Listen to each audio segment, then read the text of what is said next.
flies, and we're racing. The height counter pushes Jensen along the exit of turn number 4. This win, it's big slide. It's time to go racing at GRIDLIFE Midwest. Hill side by side. O'Gorman around the outside now for the top spot. Tom O'Gorman goes to lead. 3 wide for the lead. This is great racing, folks. This is what this series is all about. GRIDLIFE Touring Cup visits Lime Rock Park for the first time in 2022. Since its construction in 1956, Lime Rock Park has hosted a little bit of everything, but for the first time, GRIDLIFE visits this 1.5-mile, 7-turn road course in Lakeville, Connecticut. Hi, everybody. Kyle Heyer, joined by Nathan Brown from FCP Euro. Nathan, welcome aboard. Lime Rock Park, GLTC qualifying up next. Yeah, really happy to be here. It's so exciting to see these cars here. It's just absolutely a good time. It's I'm curious to see what kind of lap times we see. It's such a challenging circuit. We saw under 58 seconds in practice, Nathan, so I'm really excited to see what we're going to do in qualifying. I think we're going to be in the mid-57s. We might even see a 56. We know Tom O'Gorman's really, really fast. He's been here before, so has Robert Thorne, and so have a whole host of others on the entry list. So there's a lot of drivers with experience, and there's about 25 or so others that have never been here before. So a lot of learning is going to happen very shortly. Yeah, I mean, 56, 57, that is fast around this track. It's hard to describe, and track knowledge here is so important, so crucial. Well, let's have a look at our 3D track map here and get a look at what 7 turns in a mile and a half looks like around Lime Rock Park. And we got corner numbers here, but they're all named around here. We've got Big Bend, that's turns 1 and 2, kind of a double apex corner. You charge it real hard, drift out a little bit in the center, then tuck it in tight for turn 2. Then you head, Nathan, to the one and only left-hander on this entire track. Yeah, the left-hander, you'd think that it'd be super simple, but it's actually a little bit tricky because it's setting you up for the no-name straight back there, which is not really all that straight. Yeah, it's a little wibbly and wobbly between turns 4 and 5. Then turn 5, you climb up at a very intense uphill section, climbing up almost a story from the bottom to the top. Then you're going to head over to West Bend at turn number 6. Pretty flat corner, but there's a big curb on the inside you have to avoid. Then over the crest at turn 7, and then you drop off the face of the earth to the downhill. Yeah, it's a full roller coaster through there. So it's really all about who can maximize that downhill speed, catch the apex, and carry it all the way down the straight. So 28 drivers on the entry list here at Lime Rock Park. We had 54 at Mid-Ohio, so 28 might seem like not a lot, Nathan, but the track's half as long as Mid-Ohio. It's going to be extremely busy out there. Yeah, 28 is plenty, I think. I think there's going to be more than enough action throughout these sessions, and I can imagine there's going to be traffic. There's going to be a little bit of everything. Points leader Tom O'Gorman was the fastest driver in practice this morning at a 57.9. On the season, 28 starts, 15 wins. He has finally got his ASMS 2000 dialed. He is crushing it right now. He's won, I don't know, 15 of the last 12 races or some stupid stat like that. But he just continues to dominate here. Andy Smedegaard, though, is second in the points. Jeremy Swenson, who's third in the points, is not here this weekend. But through turn 3 now, the left-hander Tom O'Gorman and Andy Smedegaard, the almost twinning ASMS 2000s, roll on through. The black is O'Gorman. The blue is Andy Smedegaard, both from the ASM camp in Plover, Wisconsin.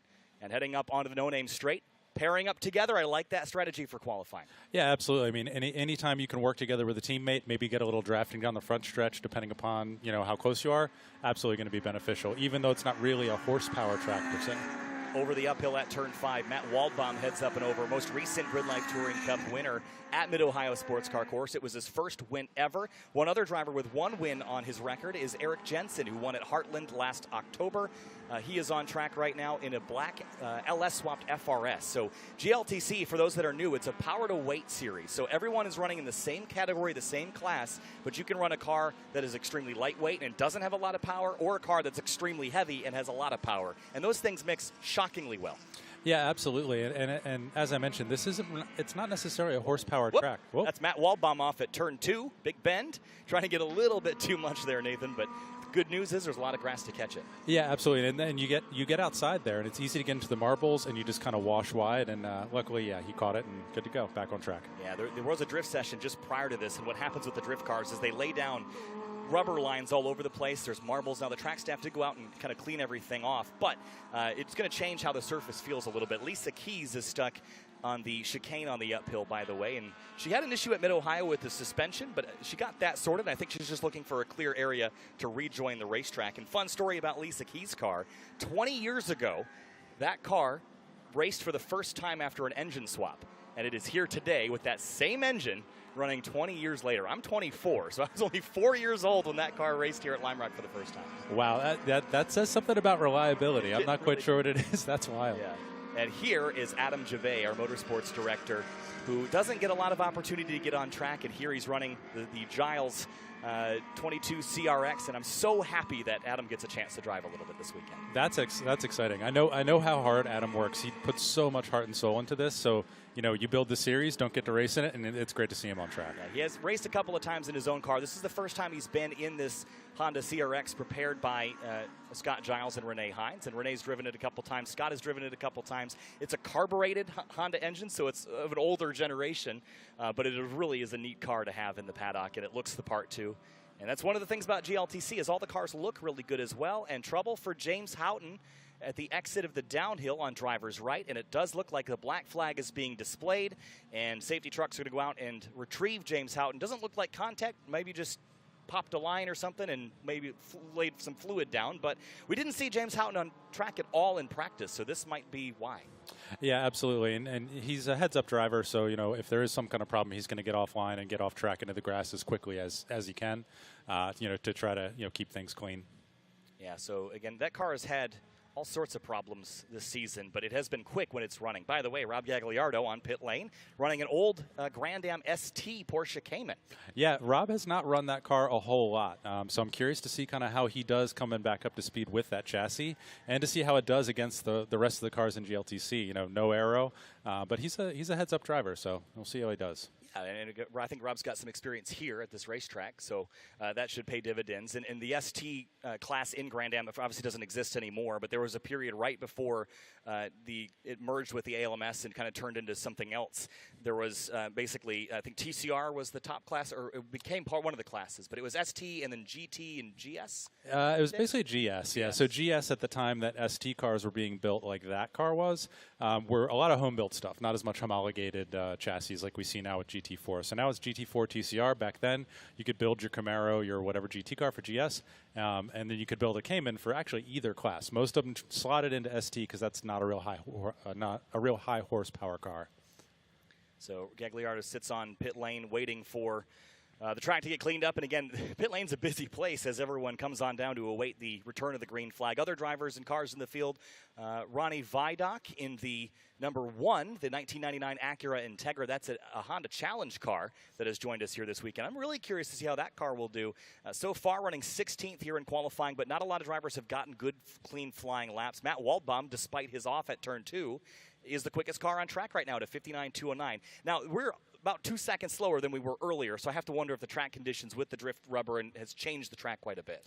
I would imagine so, absolutely. And every track surface is going to change as the weather becomes hotter, you get more sun, et cetera, et cetera.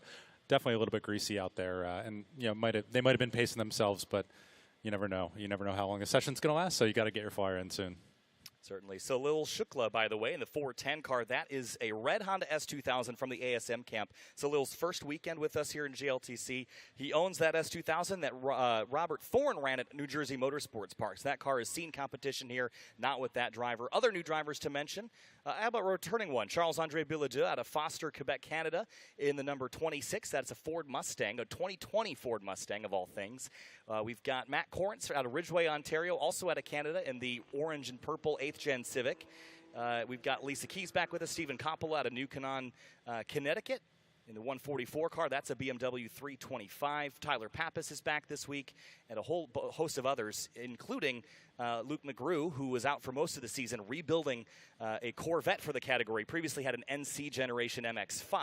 So Luke has kind of changed chassis in hopes of finding some more pace towards the front. Right now running in 5th. Yeah, probably a little closer to the Viper he used to run in Time Attack. Not as much power by a long shot, but similar balance maybe. Similar drive style, I think. You've got that big V8 in front of you and the rear-wheel drive, and I think the Duratec Miata that he had didn't quite suit him as much. But it was the car was black, and we always joke that Luke always buys black cars very specifically, and Luke's car is just very dialed and very slick-looking. By the way, that is Eric Thompson behind the wheel of that Toyota. That is a 1988 Toyota, that the 165 car is running. That car is sharp. I hadn't seen it yet. I saw it on the entry list, and I was very excited because that's just such a classic front drive, Japanese hatch. And it's just awesome to see those cars mixing it up with the S2000s, the BMWs, the M3s, et cetera. We've seen front-wheel drive cars in GLTC, rear-wheel drive. We've seen 4 cylinders, 6 cylinders, 8 cylinders. We haven't seen yet an all-wheel drive car for a duration of a season. We've had a couple all-wheel drive entries at Circuit of the Americas and at Alpine Horizon in Colorado, but we do have an Evo being built right now by Sean Krebsbach for GLTC. So we'll have all the drivetrains represented and cars from every era of motorsports. And it kind of brings in the whole Circuit Legends thing. We've got cars from the 80s, we got cars from 2020, everything in between.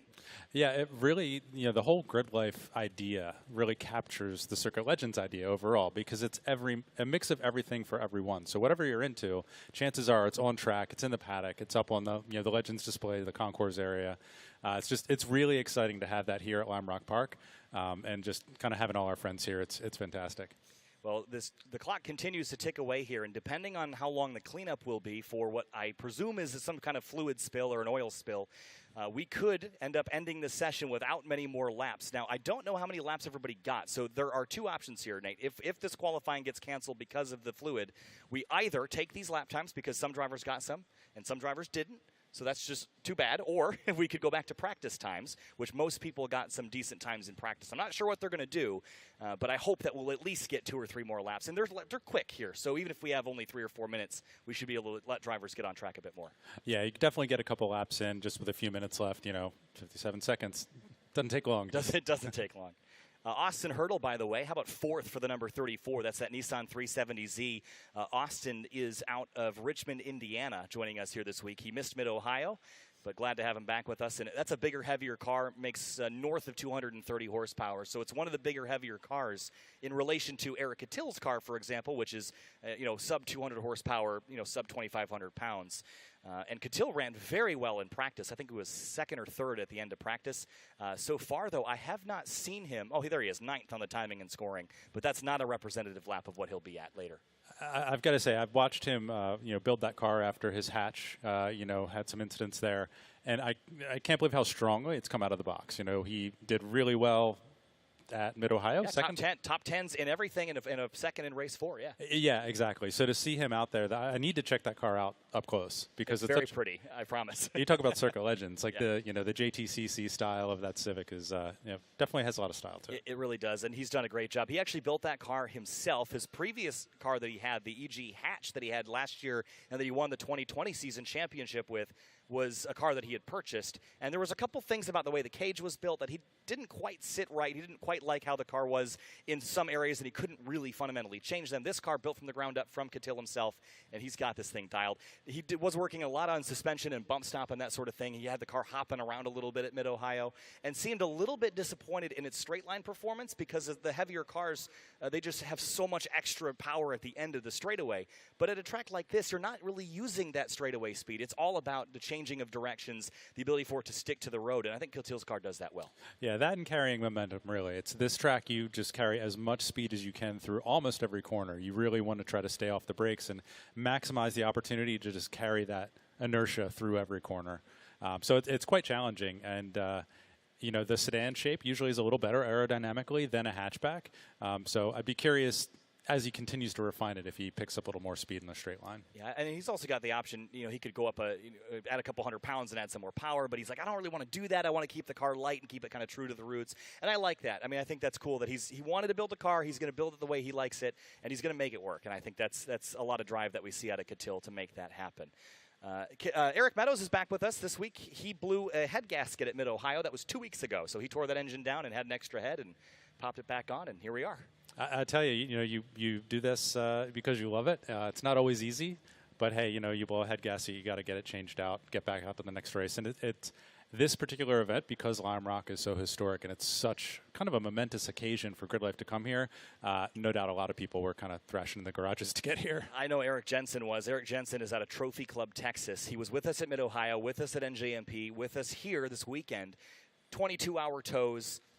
Back-to-back weeks, essentially, home for a couple days and pack the trailer back up and roll. And after NJMP, he had some left side body damage to fix. They got that thing bondoed and painted the night before he left for Mid-Ohio. So I asked Eric, I said, are you going to burn yourself out doing this? He goes, no, I bought this camper for GridLife. That's why I'm here, is because I want to be here. If I didn't like it, I wouldn't be here. Yeah, it's a lot of work, but there's few things. Maybe I'm a little biased because I'm here and driving and everything else, but there's few things that are quite as satisfying and as much fun. And as much hard work as you put into it, you get a lot of satisfaction, whether that's personal bests or wins or whatever you might be doing. Yeah, I think there's also some of these tracks like Lime Rock, like Mid-Ohio, there's a draw to them because they have historical significance in motorsports. This track especially. I always list tracks like Road America, Watkins Glen, Lime Rock, Laguna Seca, Sebring as really the original group of racetracks in North America that really grew road racing.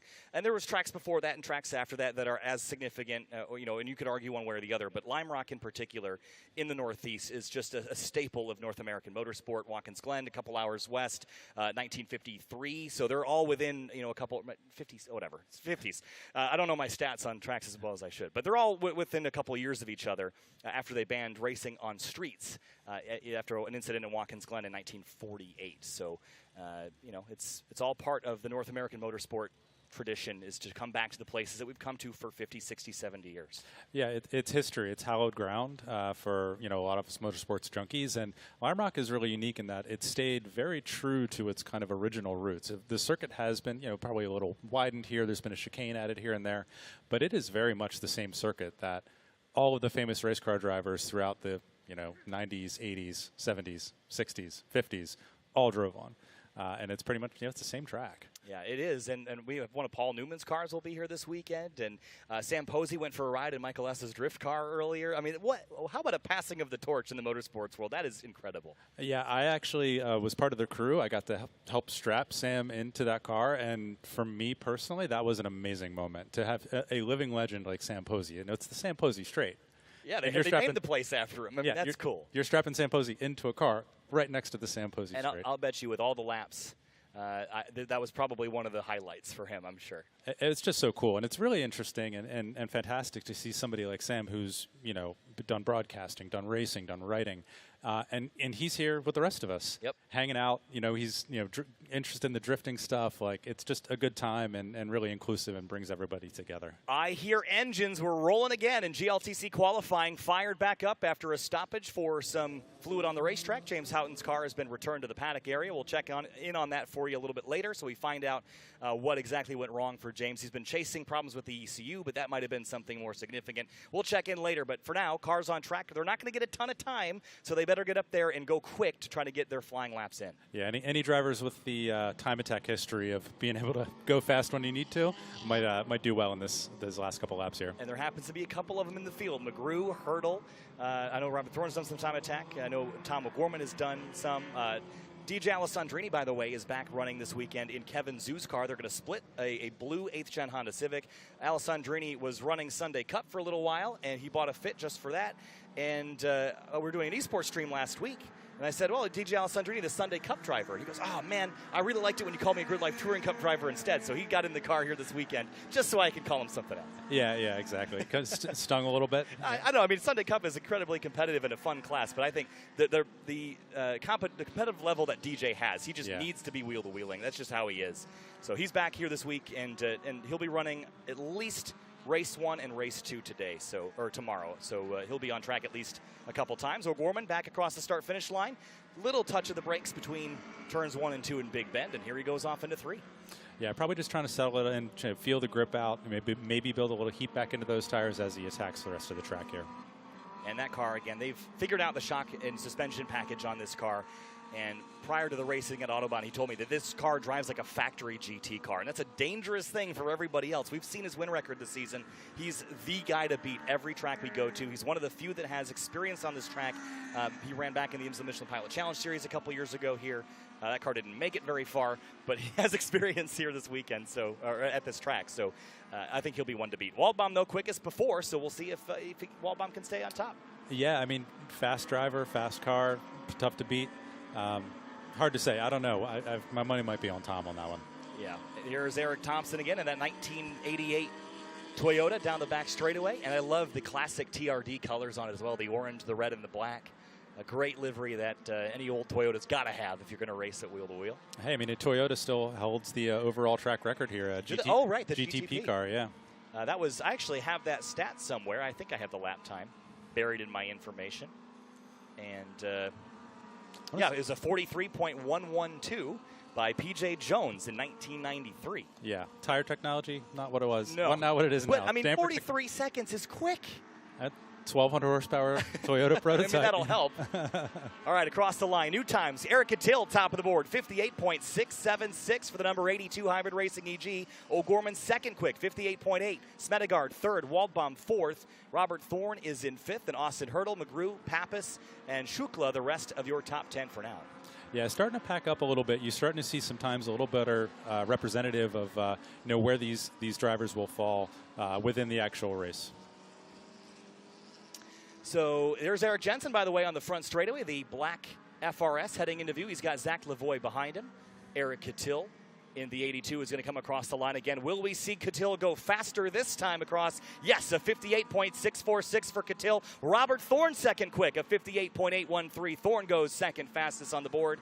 So O'Gorman is now third, Smedegaard fourth, Waldbaum fifth.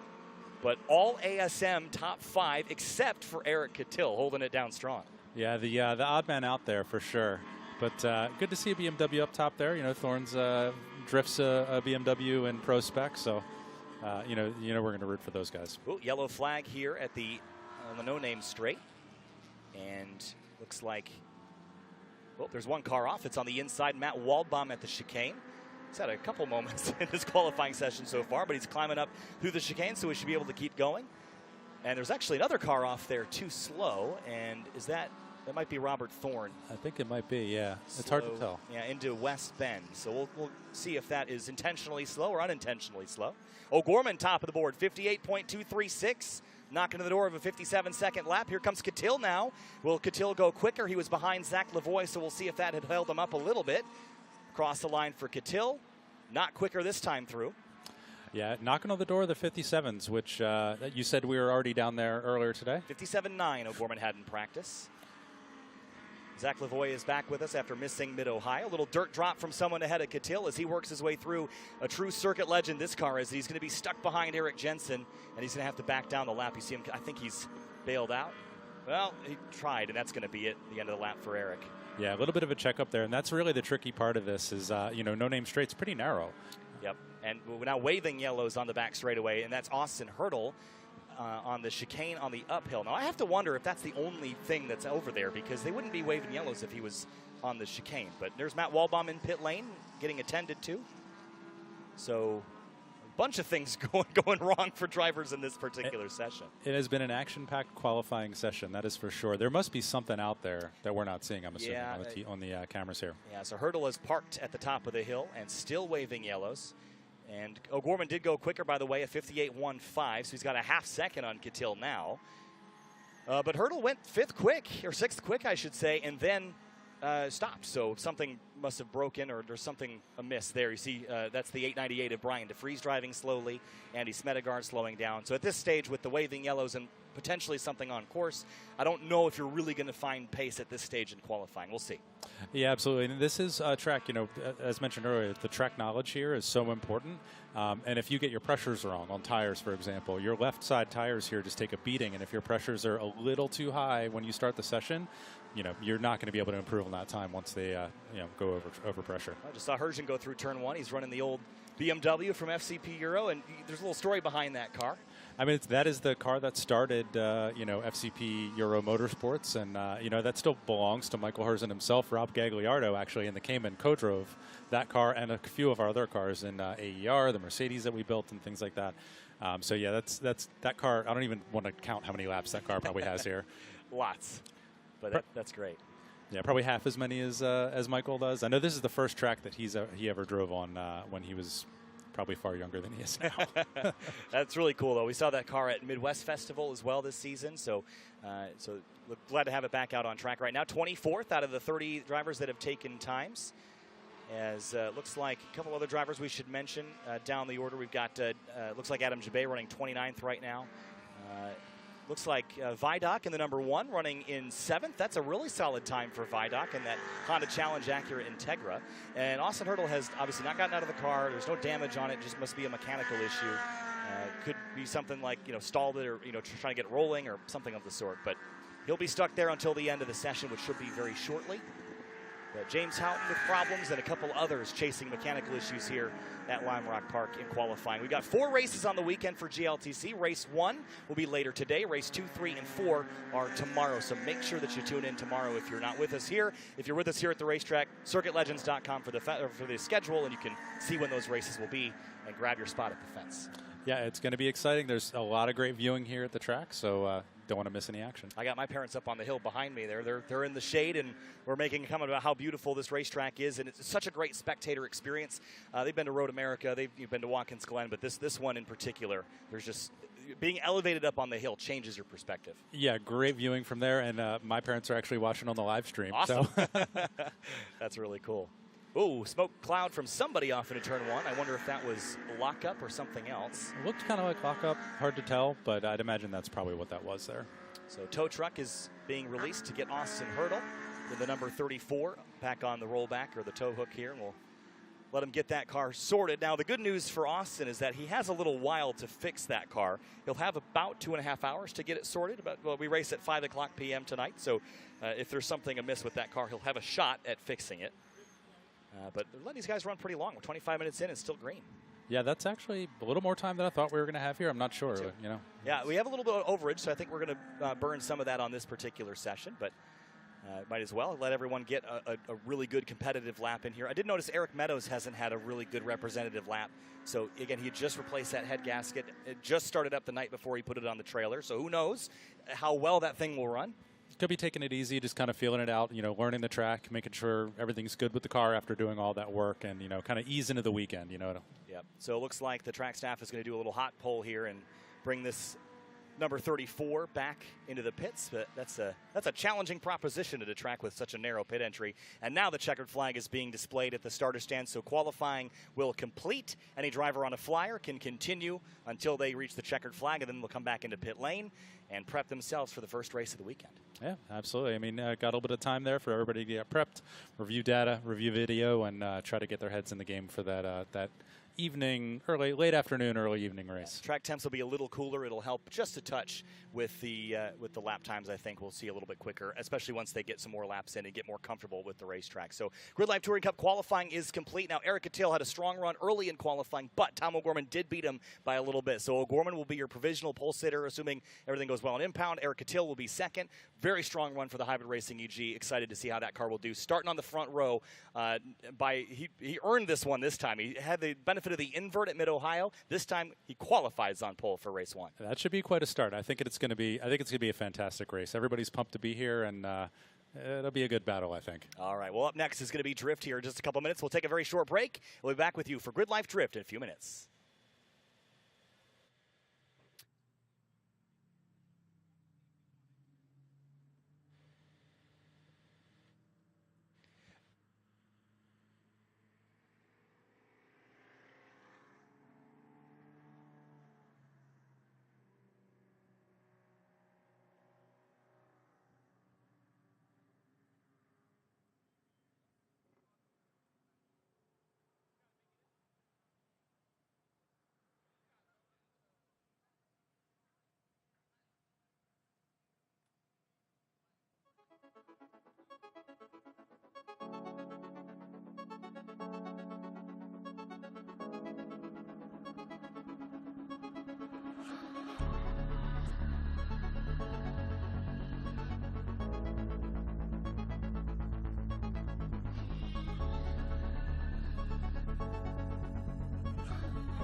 Back live at GRIDLIFE Circuit Legends at Lime Rock Park here with Sam Posey. Sam, it's an absolute pleasure to have you here in the paddock with us for GRIDLIFE at Lime Rock Park. First of all, welcome. I know you've spent a lot of time here at Lime Rock Park in a lot of different race cars, maybe behind a mic a couple of times.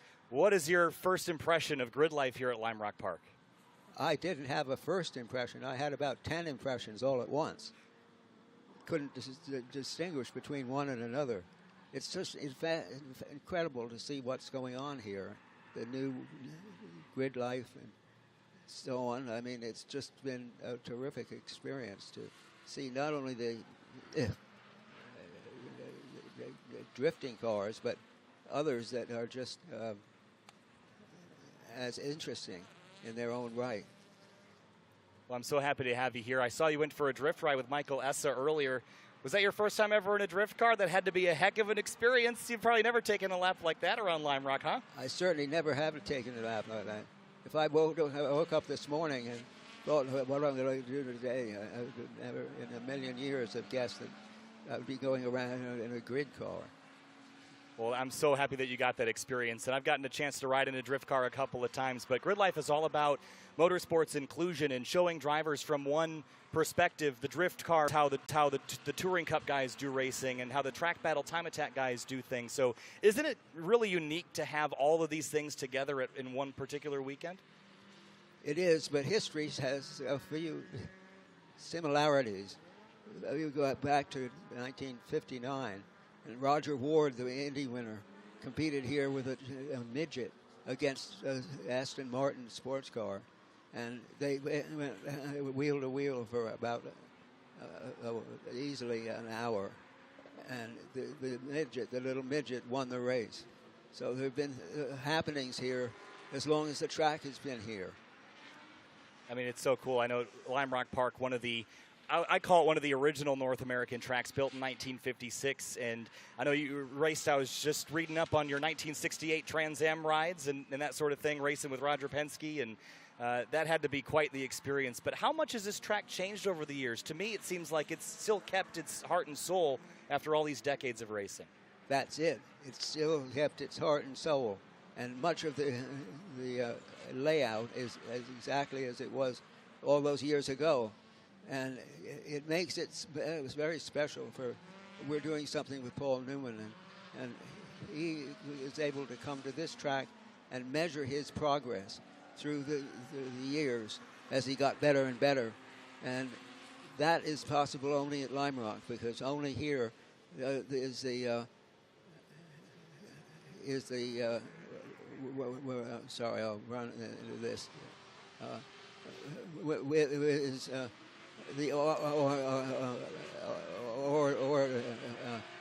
Let me start this again here. The difference in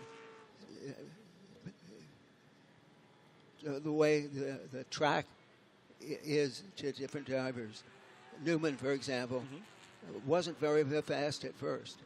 And then as time went on, he learned and learned. And he learned from the track. The track is a final arbiter of things, and he was able to measure his progress through the years by coming back here. This was where it was the benchmark for Paul, and he eventually came out of this thing within a skosh of being fastest that you could go in a car like that.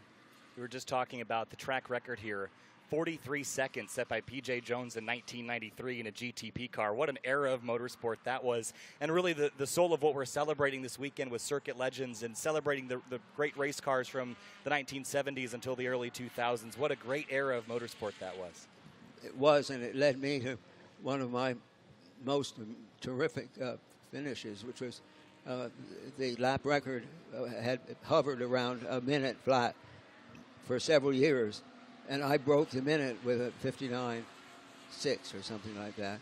And they've always made a big fuss over that, which I was delighted to have a fuss made over me about it.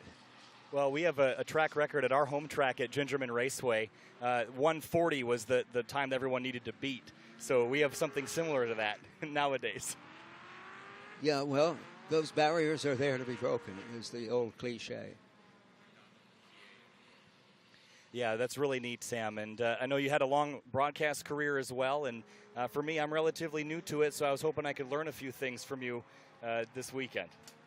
Well, I certainly be excited to help you in any way I can, but I think my days of being useful to anybody are pretty much gone. Well, what a fantastic event. And Sam, thanks so much for joining us out here. You know, we also have our Touring Cup series, which is our wheel-to-wheel. Now, it's power to weight, and it's single class. So we've got Corvettes running against Miatas, and sometimes thousands of pounds of difference between the cars. Was there anything like that, you know, back in the 70s or 80s where you could kind of race home-built cars that were wildly different together? No, that's a new thing, and very welcome, I think.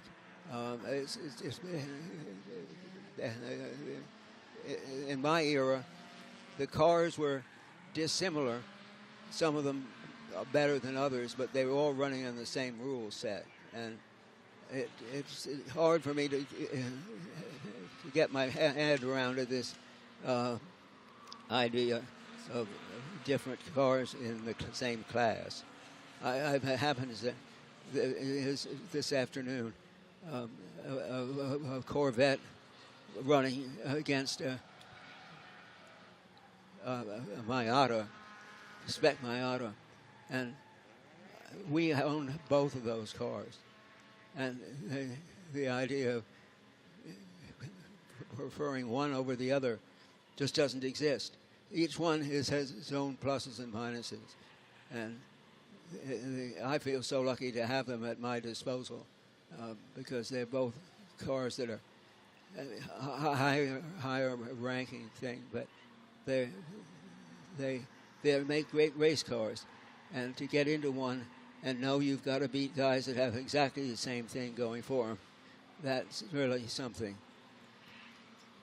What, after all these years being here at Lime Rock Park, is there one particular event or one particular race that has is a big memory of yours? Is there one particular year or event or race that you remember vividly? Yeah, 59, the Trans Am. I was driving for Roger Penske. He was the year before. I was driving for Carroll Shelby, and it was near the end of Carroll's era as a car owner, and I got the pole and got away cleanly and led the race, the whole race, 360.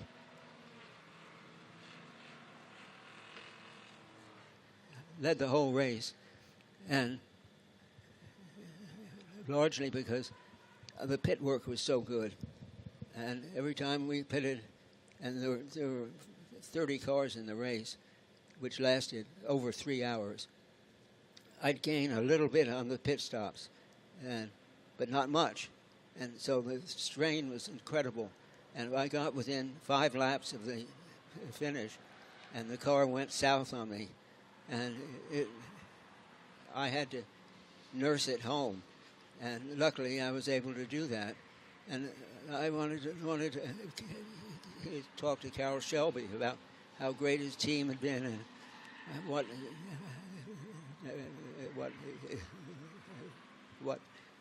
could have happened if things hadn't been so good with the crew. And I couldn't find Carroll Shelby. He was wandering around, and I almost bumped into him. I said, "Carroll, what? Carroll, what did you think of the race?" He said, "I never watched it. I was in bed with a girl." So his biggest triumph, it was his last race win. Wow. And such typical, That is you know. Yeah, so in terms of the broadcast perspective, as a race car driver, you've got your favorite races, and then as your broadcaster, being in the broadcast role, I'm sure you had a favorite call. Do you have a favorite memory from being on the microphone? Boy, that is a wonderful question, because I had so many wonderful times at the wheel, at the controls of races as late as the Iditarod and crossed the Atlantic Ocean for another first. And I just had such luck. I started my career with Jim McKay, side by side, and he taught me all I know. Not all he knows, but all I know. And it was a wonderful relationship because we saw the same things the same way and loved to compete with our ideas in the teases and stuff. And I won the Emmy one year for best writing. And Jim was sitting there in the front row, and he looked pissed off. He thought he should have won it. Just as well, he didn't think too hard because the radiator, I mean,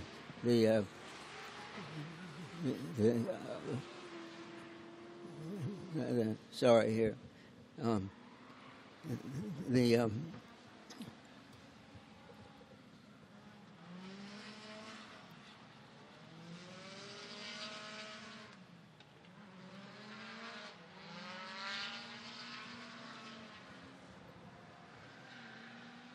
Jim was very competitive, which I liked because it was kind of out in the open that we were competing for best writer. And when it came to me, I was so overjoyed. It was really disgusting.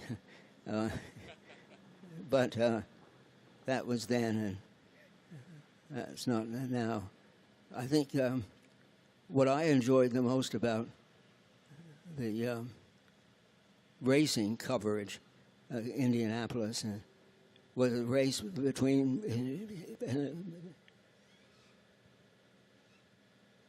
Gordon Johncock and Rick Mears. And as they closed in on the finish, Johncock was just a little bit ahead of Rick Mears. And he hung on. And by a car length, he won the race. And we had done our call, our emphasis on the close competition between these two guys. So we knew we had a glorious thing going for us. And we asked the truck, so to speak, to let us redo the finish call because we thought we could do better. And it was late at night, and in those days they didn't do it live. They did it, tasted it together. And I was excited about redoing it. But when we got up in the booth, Jim started to say, I think we should do this. And he outlined a plan for how he would be, he would set up the action that we were going to see and then turn it over to me to embellish it, so to speak, build the tension more. And what happened was we started off and Jim took the microphone and never let it out of his hands the whole time. And so and he'd look over at me like, "Are you ready?" And I'd say, yes, I'm ready. And well, he'd go back to his Brian. But in the end, it came out really well. That's awesome. But my role was to shout, every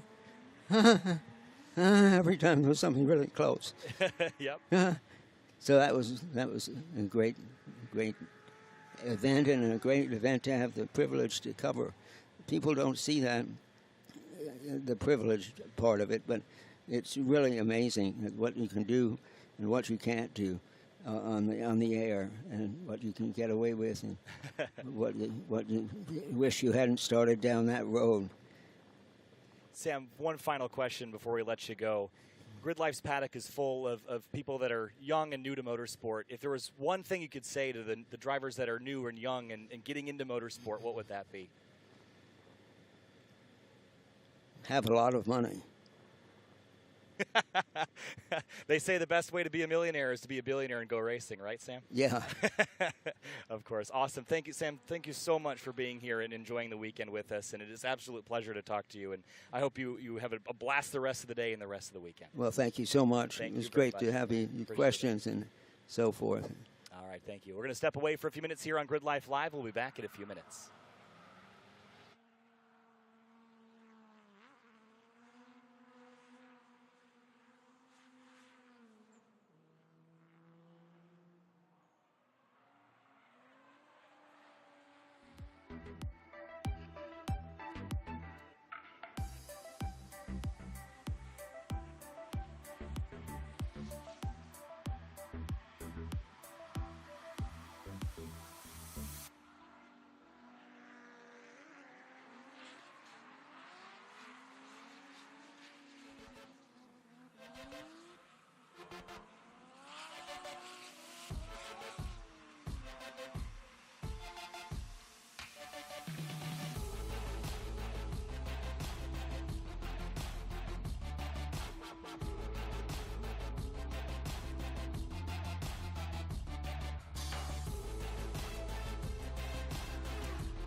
303. We're always chasing perfection.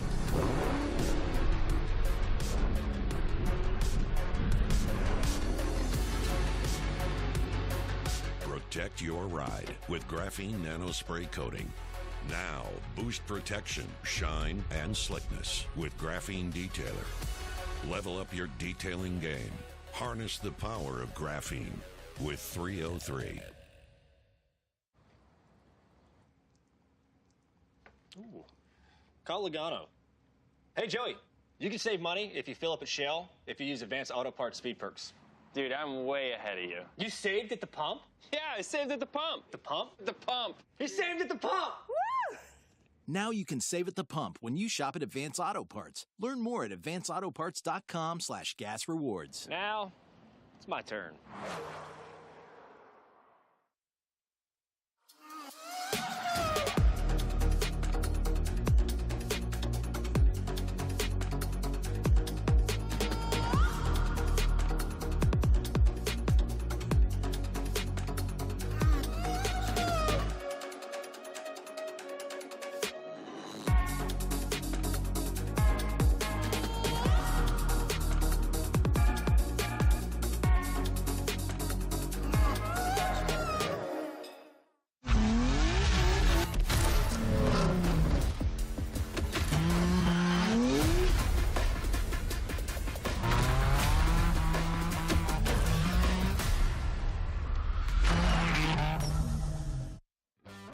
The more power you have,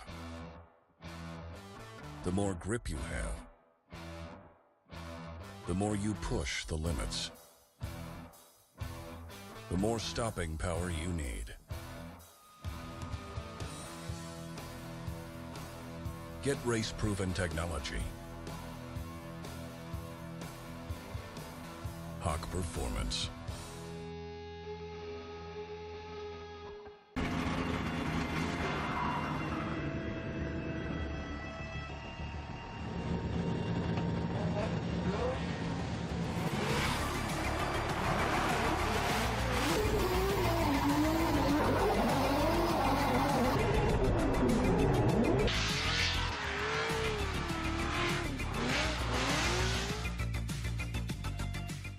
Hey, we still on this weekend for a little? You know it. I'm in desperate need of some. What about you, Jim? No, my sister's getting the wedding. She's getting married, so. When adventure calls, make sure you're ready to answer. Stable 360 ethanol treatment is specifically formulated for year-round use, so your engines will be ready when you are. Ready, willing, stable. We've been powering the American road since before it was paved. Our first breakthrough in motor oil was introducing it. And we've been reinventing it ever since. From the world's first high-mileage oil to the world's first synthetic blend. There are those who change with the times, and those who drive them. Valvoline, the original motor oil.